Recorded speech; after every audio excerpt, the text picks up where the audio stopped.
Kita lanjutkan kembali di sini. Sebenarnya tadi kita dapat kipas anginnya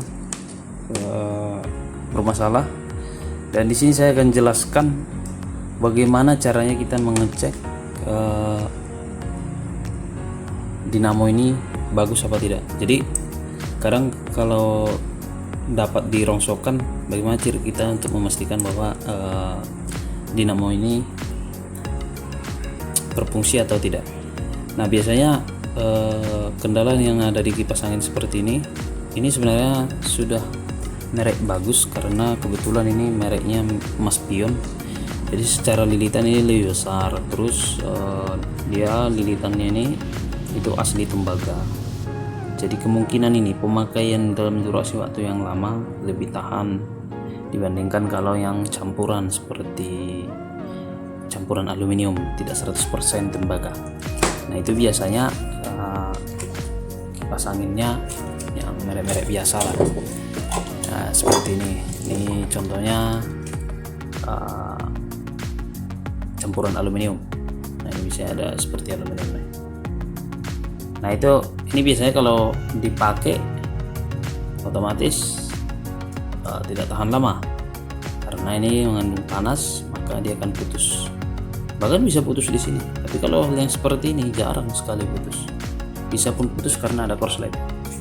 Jadi kalau teman-teman merekomendasikan dinamo apa yang bagus, ya dinamo yang memang 100% itu tembaga.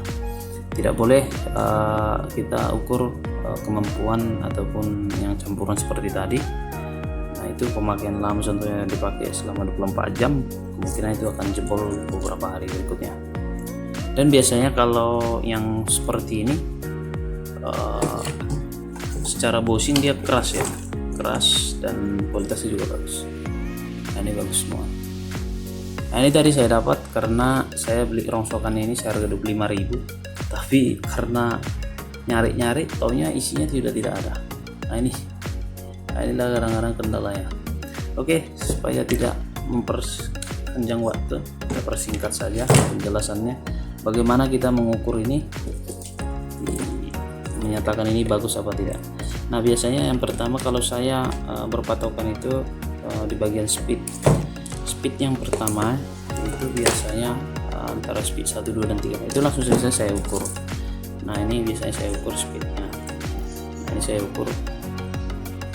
Nah, maka multimeter akan bergerak. Nah, ini di skala kali 1 saja, kali 1 ya. Jadi ini ukur.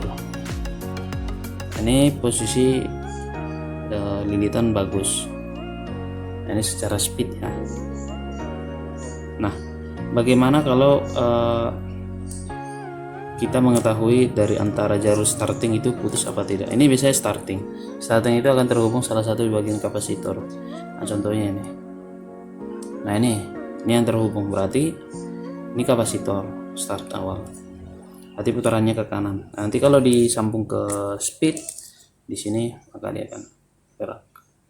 Nah, kalau antara speed dia ohmnya lebih besar. Nah, berarti speednya tidak masalah. Jadi kalau biasanya putus sikring, berarti kita patokannya di bagian starting aja. Kalau starting ke kapasitor. Kalau yang terhubung berarti sikringnya bagus. Kalau tidak berarti sikringnya putus. Nah, seperti itu. Yang kedua adalah kadang kita speednya ini lambat gitu ya. Apa kendalanya kalau seandainya ini kita ganti menggunakan contohnya 2 mikrofarad ya, ataupun 1, ini kan standarnya 1,5. Kendalanya sebenarnya banyak. Kalau dia tidak asli 100% tembaga, maka dinamo ini akan panas dan lilitnya akan terbakar. Dan yang kedua adalah biasanya kan ada yang di double kapasitor. Contohnya di double kapasitor ditambah jadi 2 dihubung paralel seperti ini contohnya. Nah, ini biasanya kita gandeng seperti ini. Nah, ini seperti ini. Memang kencang, speednya bagus, tapi panas juga lebih cepat. Tetapi yang perlu diperhatikan, biasanya saya itu ininya saya ganti menggunakan bearing. Kenapa? Supaya putarannya lebih halus. Nah kalau dia kapasitornya besar, nggak memakai sikring, panas berlebihan, ini jebol. Nah seperti itu, apalagi kalau dia pakainya seperti ini. Oke, nah ini selanjutnya adalah kita biasanya kalau kipas angin bergetar tapi tidak bisa berputar, tapi ini halus. Apa yang bisa kendalanya? Biasanya itu kendalanya salah satu di bagian starting itu tidak terhubung. Jadi kalau untuk mastiin starting itu udah bagus, ini antara kapasitor dihubungkan ke multitester, dia kan jalan. Nah, seperti itu. Jadi itu menandakan semua ini fungsi. Jadi kalau salah satu ini tidak fungsi, dia akan bergetar tapi tidak mau berputar. Nah itu. Dan yang kedua, bisa dipastikan di bagian sini. Ini kalau salah satu aja ini tidak berfungsi, otomatis startingnya tidak berfungsi. Nah ini ada sangkut pautnya. Nah seperti itu. Jadi kalau biasanya kipas angin tidak bertenaga, belum tentu bushingnya rusak. Ini lancar, tidak ada mak serat, otomatis dinamo ini bergetar, tidak bertenaga, itu salah satu di bagian starting tidak berfungsi. Seperti itu. Dan kalau mau menyambung, yang terakhir, bagaimana caranya menyambung kapasitor, bagaimana caranya kita menyambung starting ke tanpa membongkar ini. Jadi contohnya ini mati total, langsung saja. Jadi caranya adalah jikalau ada kabel colokan yang seperti ini kabel colokannya 2. Nah kapasitornya teman-teman di posisinya seperti ini, contohnya seperti ini disambung, lalu ini disambung.